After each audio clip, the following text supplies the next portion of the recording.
Well, howdy there, Internet people. It's Bo again. So, today we are going to talk about the state of the outgoing president, Donald Trump. Where he's at, what he's up to. You know, when he got elected, everybody knew he was going to be different. Everybody knew he was going to be different. Didn't matter if you supported him or not. You knew he was not going to be like other presidents. That was clear from the get-go. And right away, there were people saying, this guy, he's a would-be dictator. And there was pushback on those statements. People didn't see it. The President of the United States is now at the point where he is tweeting openly, asking for state legislatures to undermine the vote, to undermine the election.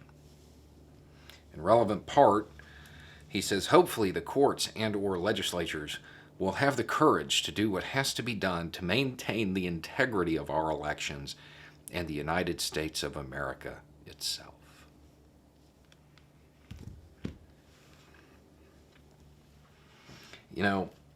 Every time you think you've hit rock bottom with this guy, he crawls into some pathetic underground cave just a little bit further down. This is asking state legislatures to subvert the Constitution, to strike at the very foundations of American democracy.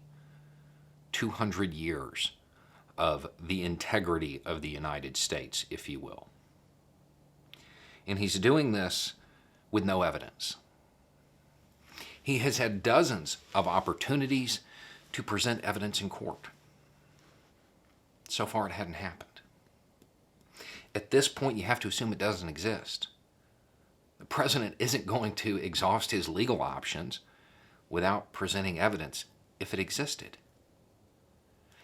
And when you're openly asking state legislatures to do something this drastic, it seems like that evidence should not only be presented in court, it should be public. Everybody should have access to it. We should all be able to review it.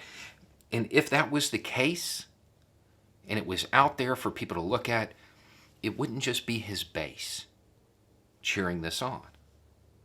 I would imagine that if the allegations he's making were true, even partisan Democrats would support some kind of action.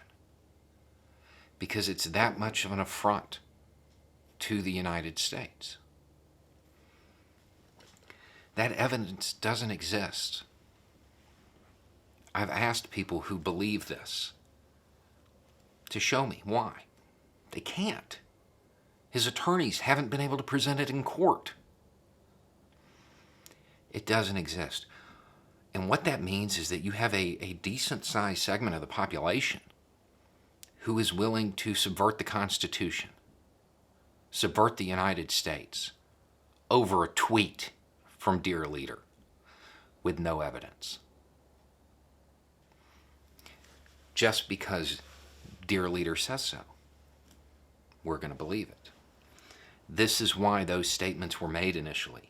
This is why people called him a would-be dictator, because they could see that support from his base, because he said the things they wanted to hear. He was a reflection of them.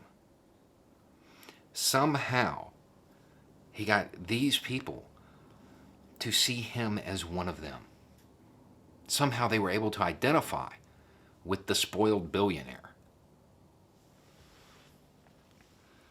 And now, even with years of very clear, let's just say less than accurate statements, they're willing to throw away the U.S. Constitution over a tweet.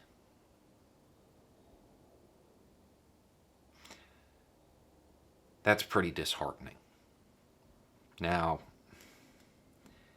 in 2 months, this is all going to come out in the wash. Less than 2 months, This is it's going to be over.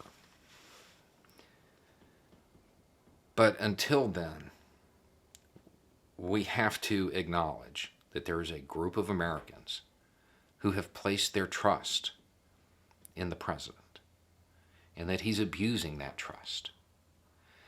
And when he does it, we have to be there. We have to say, okay, sure, that's your allegation. Where's the evidence? Let's see it. Because basically now he's just pulling the dog ate my homework stuff. You'll get to see it eventually, of next Tuesday. Sure.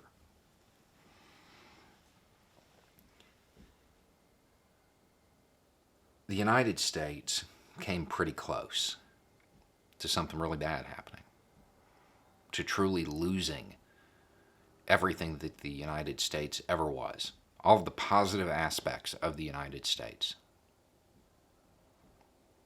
almost wiped away because people chose to believe a tweet over evidence or lack thereof. They handed their critical thinking to President Trump. They gave him their trust, and he abused it. Anyway, it's just a thought. Y'all have a good day.